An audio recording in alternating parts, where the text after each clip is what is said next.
एका रसगुल्ल्यासाठी 11 वर्षाच्या चिमुरड्याला पेटतात तंदूरमध्ये फेकण्यात आलंय. ऐकून अंगावर काटा आला ना? पण उत्तर प्रदेश मधील बस्ती जिल्ह्यात माणुसकीला काळीमा फासणारी अशी एक संतापजनक घटना आहे.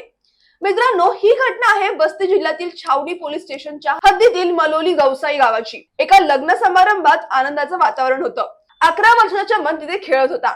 त्याने तिथल्या आचार्याकडे पुन्हा पुन्हा रसगुल्ला मागितला. चूक फक्त एवढीच, पण त्या नराधम आचार्याला इतका राग आला की त्याने त्या निष्पाप मुलाला उचललं आणि थेट धगधगत्या तंदूरमध्ये फेकून दिलं. मुलाच्या किंकाळींनी लग्नाचा मांडव हदरला. नातेवाईकांनी धाव घेत त्याला बाहेर तर काढलं. तोपर्यंत त्या चिमुरड्याचा चेहरा आणि कंबर पूर्णपणे भाजली होती. तो सध्या मृत्यूशी झुंज देतोय. आरोपी आचारी फरार आहे. पोलीस त्याचा शोध घेत आहेत. एका लहान मुलाच्या साध्या हट्टावर इतकी क्रूरता का? तुमच्या मते या नराधमाला कसली शिक्षा झाली पाहिजे? प्रशासनाने अशा गुन्हेगारांवर कठोर कारवाई केली पाहिजे. फक्त रागापोटी. अहो, कसला आला हा राग? त्या रागाने या चिमुरड्याचा जीव घेतला. जर तुमच्या समोर अशी काही घटना घडली असती तर तुम्ही काय केलं असतं? कमेंट्स मध्ये आम्हाला नक्की सांगा. अशाच बातम्यांसाठी पाहत रहा एक विचार, निर्भीड आणि रोखठोक.